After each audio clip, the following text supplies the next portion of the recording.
So last week I shared with you really four ways, or really four reasons why you need a talent management strategy in your business. And so today I want to share with you 9 simple things that you can do to make sure that you are having or creating really that culture, that environment where your people are engaged. Hey, it's Dr. Heather Williamson with the Transformation Group, and welcome back to the channel. If you don't want to miss out on any of videos like this, then subscribe to this channel, like this video, and let's get started. All right, so we always should have on the top of our mind with everything else that we're doing, how can we keep our people wanting to work for us? And I think that what I'm going to share with you today are 9 simple things that you can do that really don't cost money or don't cost a lot of money at all. They're just very simple. And the first thing is you should be having a regular career path discussions with your employees. And that is simply asking them, when you have your one-on-ones with them, asking them what it is where they want to be in the next, I don't know, a year, 2 years, 3 years, 5 years out.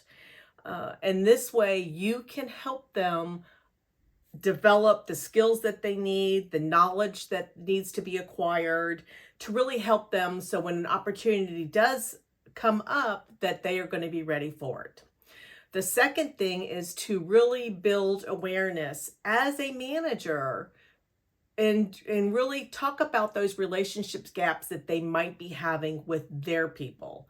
So if you've got somebody in management, then make sure that they are developing relationships that are going to help promote teams, help promote a great culture to work in. These are really important. The third thing that you should be focused on is encouraging a healthy work-life balance. Now, people like to work at different times of the day.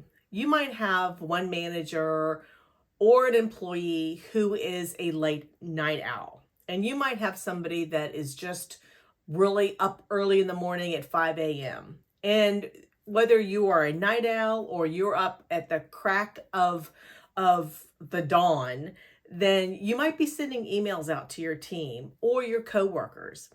When you do this, if you've got somebody who is very conscientious as an employee and is always wanting to make sure that they are meeting what they think are the expectations, then they're going to think that they have to respond to you at 11 o'clock at night, at 10 o'clock at night, or at 6 o'clock in the morning. These are not good. So make sure you communicate to your team that you might be sending things out late at night, but you are not expecting them to respond. Or another strategy, which is even better, is to, in your email, whether it's Outlook or whatever platform you use, make sure that you maybe put a timer on it where it goes out at a certain hour. So people don't feel the need that they have to keep checking and working late hours and not spending time either with their family or just with themselves, doing things that they want to do, like reading a book. The fourth thing that you should be focused on is building trust. And what I mean by building trust is you have to make sure that when you are setting expectations or you are creating that environment where you want your people to be engaged, you have to follow through with everything that you say that you are doing. So you can't be speaking out of one side of your mouth and having the actions of doing something different. So make sure that if you want a team where everybody you want to contribute, make sure you call on everybody. If you are wanting everybody to be held accountable for their work requirement that they're doing, their work product, then make sure they're held to be accountable. It's those simple things that people see that what you're doing, and if you follow through and do these things, then trust is being built. The sixth thing that you need to do is recognize your people for a job well done. Whether you do this verbally out, in front of your team, or you do it one-on-one, however that person likes to be recognized, just acknowledge their hard work. Say, hey, I appreciate, you putting in a lot of hours to make sure that this project is a success. It's those simple things that go a long ways, and it doesn't cost anything.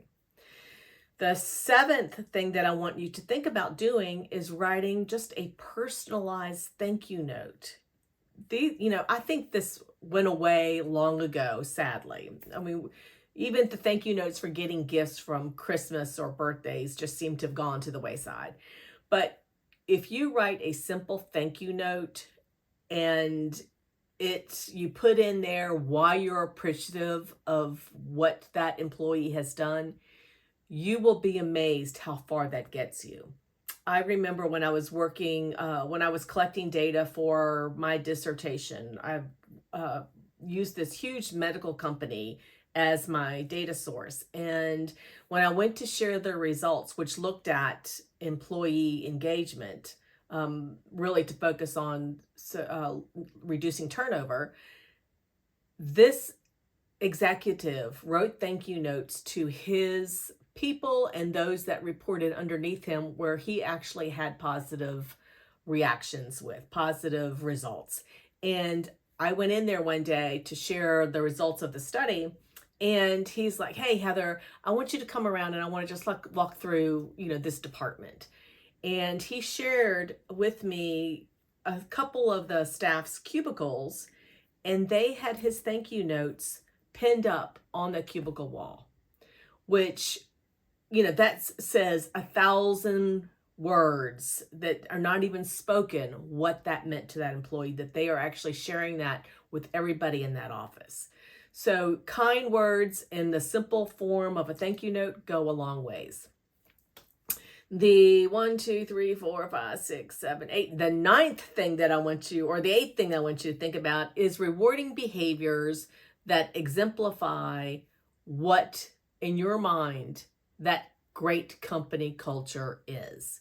So if they are promoting honest feedback, then recognize it. If they are promoting team culture and including everybody, in that information session, then recognize it and reward those behaviors. Whether it's a simple, hey, you achieved the results that we wanted, the project was a success, or you got everybody on board and everybody was enthusiastic, then reward those behaviors. And that can be a simple thing as a big lunch for everybody. Take them out to eat. Or here's a little gift package, a gift bag.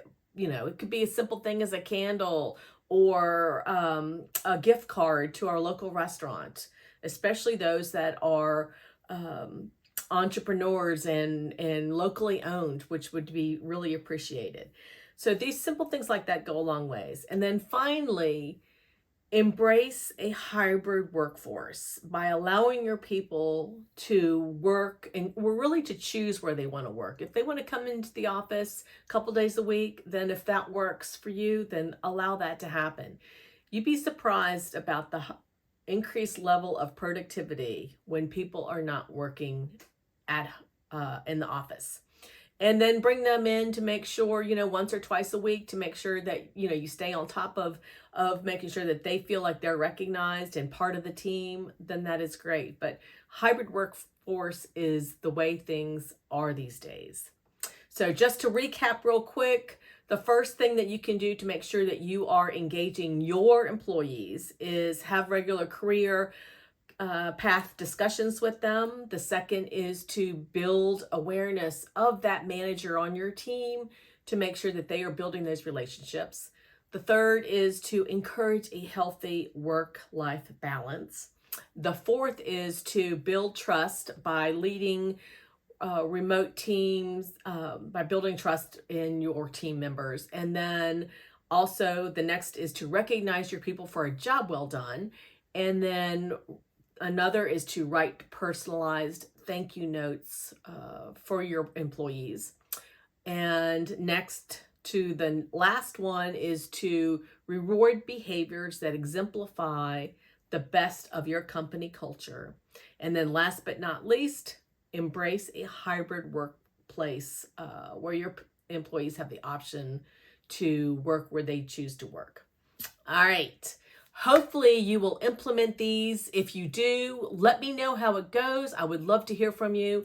And like this video if you like it, and subscribe to this channel so you don't miss out on any leadership tips and strategies to help you become a better boss. And last but not least, go out and be that boss that your employees want to work for. All right. Until next time, bye. In this video, these leadership tips and strategies are sponsored by my company, Transformation Group. And in my company, I work with leaders just like you through individual leadership coaching sessions. And in these 1-hour sessions, we talk about strategies to help you develop the skills to overcome performance challenges. Whether that involves learning how to hold your employees accountable, delegating and empowering employees more effectively, spending time on tasks that really matter to your business, or communicating expectations consistently, or even better, lowering your stress. If this sounds like something you might be interested in, then there's an email address below in the description box of this video. So send me an email and we can then discuss if I'm the right fit for you. Until the next video, have a great day.